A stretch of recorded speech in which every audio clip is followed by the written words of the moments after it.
আসসালামু আলাইকুম ওয়া রাহমাতুল্লাহ। আজকের আলোচনার বিষয় মহানবী সাল্লাল্লাহু আলাইহি ওয়াসাল্লামের দাফন বিলম্বিত হওয়ার কারণ। Please subscribe.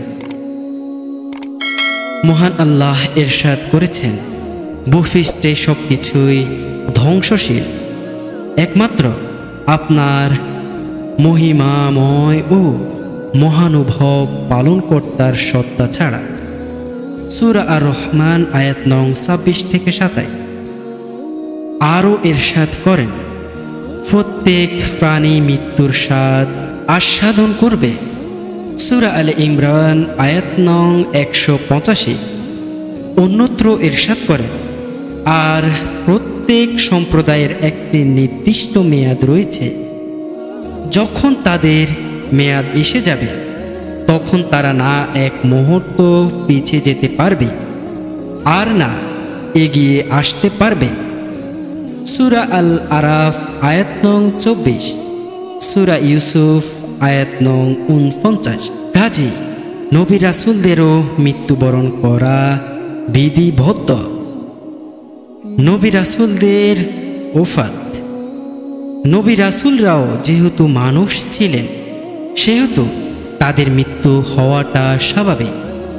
আল্লাহ তাআলা ইরশাদ করেন, আর মুহাম্মদ একজন রাসূল মাত্র, তার আগেও বহু রাসূল অতিবাহিত হয়ে গেছেন। তাহলে কি তিনি যদি মৃত্যুবরণ করেন বা শহীদ হন, তবে কি তোমরা পশ্চাদপসরণ করবে? বস্তুত কেউ যদি পশ্চাদপসরণ করে তবে তাতে আল্লাহর কিছুই ক্ষতি হবে না। আর যারা কৃতজ্ঞ ও আল্লাহ তাআলা তাদের সওয়াব দান করবেন। সূরা আলে ইমরান আয়াত নং 144। তবে নবী রাসূলদের এই স্বাধীনতা দেওয়া হয়েছে যে আপনি কি পৃথিবীতে থাকতে চান নাকি চলে যেতে চান। কিন্তু নবী রাসূলরা চলে যাওয়াকেই প্রাধান্য দিতেন। বুখারী হাদিস নং 6509। ওফাতকালীন অবস্থা।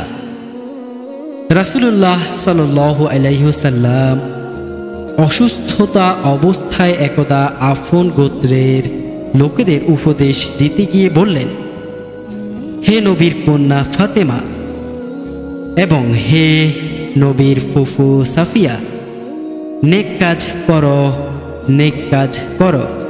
আমি তোমাদের আল্লাহর হাত থেকে বাঁচাতে পারবো না। ধীরে ধীরে রোগ যন্ত্রণা আরও বৃদ্ধি পাচ্ছে। একদিন তিনি হযরত আয়েশা রাদিয়াল্লাহু তাআলা আনহা এর কাছে কিছু স্বর্ণ মুদ্রা জমা রাখলেন। তিনি তীব্র রোগ যন্ত্রণার মধ্যেও বললেন, হে আয়েশা, সেই স্বর্ণ মুদ্রাগুলো কোথায় যা আমি তোমার কাছে জমা রেখেছিলাম? আমি কি আল্লাহর সঙ্গে এই অবস্থায় মিলিত হব যে আমার ঘরে স্বর্ণ মুদ্রা? এগুলো বিতরণ করে দাও। রোগ যন্ত্রণা কখনো বৃদ্ধি পাচ্ছিল, আবার কখনো হ্রাস পাচ্ছিল। ওফাতের দিন সোমবার তিনি অনেকটা অসুস্থ ছিলেন, কিন্তু সময় যত গড়াতে থাকে তিনি তত ঘন ঘন বেহুশ হতে থাকেন। এই অবস্থায় তার পবিত্র জবানে উচ্চারিত হতে থাকে, তাদের ধলভুক্ত করুন। আল্লাহ যাদের প্রতি অনুকম্পা করেছেন। কখনো বলতে থাকেন, হে আল্লাহ, আপনি মহান বন্ধু। আবার কখনো বলতে থাকেন, এখন আর কেউ নেই, তিনি মহান বন্ধু। এই কথাটি 3 বার উচ্চারণ করেন। তখন তার পবিত্র আত্মা প্রিয় বন্ধু আল্লাহর সান্নিধ্যে চলে যায়। ওফাতের সময় ছিল 11 হিজরি। মাসটি ছিল রবিউল আউয়াল আর তারিখ ছিল 12। দিনটি ছিল সোমবার। সময় ছিল স্বাস্থ্য নামাজের শেষ সময়। বয়স ছিল 63। ওফাতের স্থান হযরত আয়েশা রাদিয়াল্লাহু তাআলা আনহা এর হুজরা, তার কোলে। হযরত আয়েশা রাদিয়াল্লাহু তাআলা আনহা বললেন, আমার প্রতি আল্লাহর বিশেষ নিয়ামত হলো আমার কোলে রাসূল সাল্লাল্লাহু আলাইহি ওয়াসাল্লাম শেষ নিঃশ্বাস ত্যাগ করেন। তার মুখের লালার সঙ্গে আমার মুখের লালা একত্রিত হয়েছে। ঘটনাটি হলো আব্দুর রহমান ইবনে আবু বকর রাদিয়াল্লাহু তাআলা আনহু রাসূল সাল্লাল্লাহু আলাইহি ওয়াসাল্লামের কাছে একটি মেসওয়াক হাতে নিয়ে এসেছিলেন। রাসূল সাল্লাল্লাহু আলাইহি ওয়াসাল্লাম বারবার মেসওয়াকের দিকে তাকাতে দেখে হযরত আয়েশা রাদিয়াল্লাহু তাআলা আনহু বললেন, আপনি কি মেসওয়াক করবেন? তখন তিনি মাথা মোবারক নেড়ে সম্মতি জানালে হযরত আয়েশা রাদিয়াল্লাহু তাআলা আনহু একটি মেসওয়াক নিয়ে মুখে চুবিয়ে নরম করে রাসূল সাল্লাল্লাহু আলাইহি ওয়াসাল্লামকে দেন। তিনি সেই মেসওয়াক দিয়ে মেসওয়াক করেন। আরও নিয়ামত হলো তার হুজরায় রাসূল সাল্লাল্লাহু আলাইহি ওয়াসাল্লাম সমাহিত হন। তার পবিত্রতায় কোরআনের আয়াত নাজিল হয় এবং তিনি রাসূল সাল্লাল্লাহু আলাইহি ওয়াসাল্লাম এর একমাত্র কুমারী স্ত্রী। ওফাত বিলম্ব হওয়ার কারণ মহানবী সাল্লাল্লাহু আলাইহি ওয়াসাল্লাম ইন্তেকাল করেছেন সোমবার স্বাস্থ্যের শেষ সময়। মঙ্গলবার তাকে গোসল দেওয়া হয়। গোসল দিয়েছেন হযরত আব্বাস রাদিয়াল্লাহু তাআলা আনহু, হযরত আলী রাদিয়াল্লাহু তাআলা আনহু, হযরত আব্বাস রাদিয়াল্লাহু তাআলা আনহু এর দুই ছেলে ফজল ও সাকাম। রাসূল সাল্লাল্লাহু আলাইহি ওয়াসাল্লামের আজাদকৃত কৃতদাস সাকরাম, ওসামা বিন জায়েদ ও আউস ইবনে খাওলাহ রাদিয়াল্লাহু তাআলা আনহু। গোসলের পর বিশ্বনবী সাল্লাল্লাহু আলাইহি ওয়াসাল্লামকে তিনটি ইয়েমেনি সাদা কাপড়ে কাফন পরানো হয়। অতঃপর দর্জন দর্জন করে সাহাবে কেরাম হুজরায় প্রবেশ করে পর্যায়ক্রমে জানাজার নামাজ আদায় করেন। নামাজে কেউ ইমাম ছিল না। সর্বপ্রথম বনু হাশিম গোত্রের সাহাবীরা, তারপর মুহাজির, অতঃপর আনসার, তারপর অন্যান্য পুরুষ সাহাবী, অতঃপর মহিলা ও সর্বশেষে শিশুরা জানাজার নামাজ পড়ে। জানাজার নামাজ পড়তে পড়তে মঙ্গলবার সারাদিন অতিবাহিত হয়ে যায়। মঙ্গলবার দিবাগত রাতে সাইয়্যিদুল আম্বিয়া আমাদের প্রিয় নবী সাল্লাল্লাহু আলাইহি ওয়াসাল্লামকে হযরত আয়েশা রাদিয়াল্লাহু তাআলা আনহু এর হুজরায় দাফন করা হয়। মহানবী সাল্লাল্লাহু আলাইহি ওয়াসাল্লাম বললেন, তোমাদের মৃতদেহ দাফন দ্রুত সম্পূর্ণ করো, বিলম্ব করো না।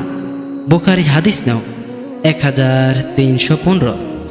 তারপরেও মহানবী সাল্লাল্লাহু আলাইহি ওয়াসাল্লামের জানাজা ও দাফন বিলম্বিত হয়েছে।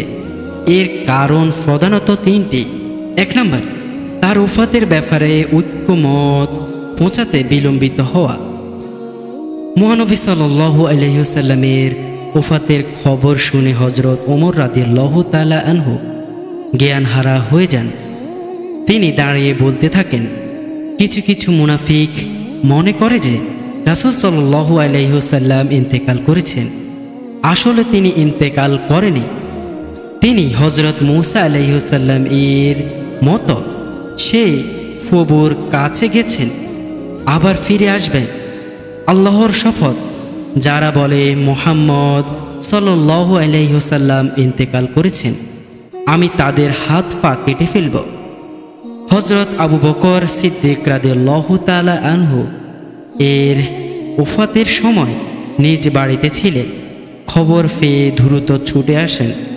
তিনি ওমর রাদিয়াল্লাহু তাআলা আনহুকে শান্ত করার জন্য বসতে বললে ওমর রাদিয়াল্লাহু তাআলা আনহু না বসে আরও উত্তেজিত হয়ে ওঠেন।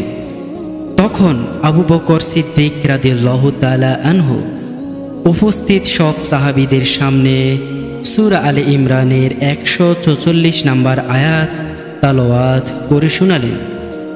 তখন সবাই শান্ত হয়ে এবং সবাই বুঝতে পারে যে আসলে রাসূল সাল্লাল্লাহু আলাইহি ওয়াসাল্লাম ইন্তেকাল করেছেন। হযরত ওমর রাদিয়াল্লাহু তাআলা আনহু বললেন, হযরত আবু বকর রাদিয়াল্লাহু তাআলা আনহু এর মুখে মুহাম্মদ সাল্লাল্লাহু আলাইহি ওয়াসাল্লাম শুধু রাসূল মাত্র, তার আগেও বহু রাসূল গত হয়ে গেছেন। শ্রবণ করার পর মাটিতে ঢলে পড়েছিলাম এবং স্পষ্ট বুঝতে পারলাম যে রাসূল সাল্লাল্লাহু আলাইহি ওয়াসাল্লাম সত্যি ইন্তেকাল করেছেন।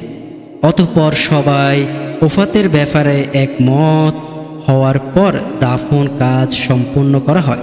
2 নাম্বার, দাফনের স্থান নির্দিষ্ট না থাকা।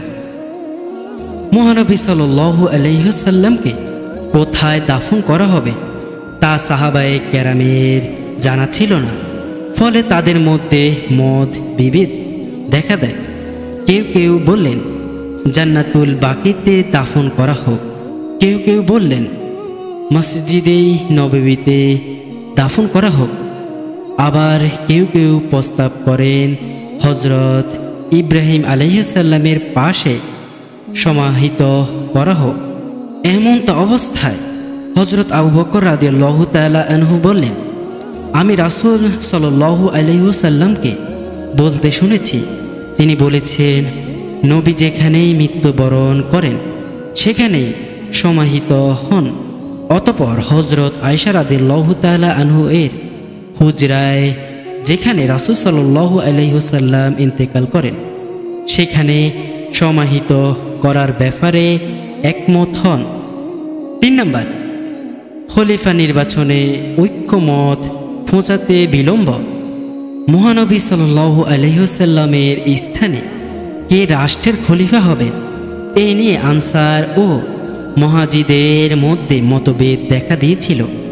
পরবর্তী সময় হযরত আবু বকর সিদ্দিক রাদিয়াল্লাহু তাআলা আনহু এর ব্যাপারে সবাই ঐক্যমত পৌঁছালে মহানবী সাল্লাল্লাহু আলাইহি ওয়াসাল্লামের দাফন কাজ সম্পূর্ণ করা হয়। আজকের জন্য এই পর্যন্ত। আল্লাহ হাফেজ।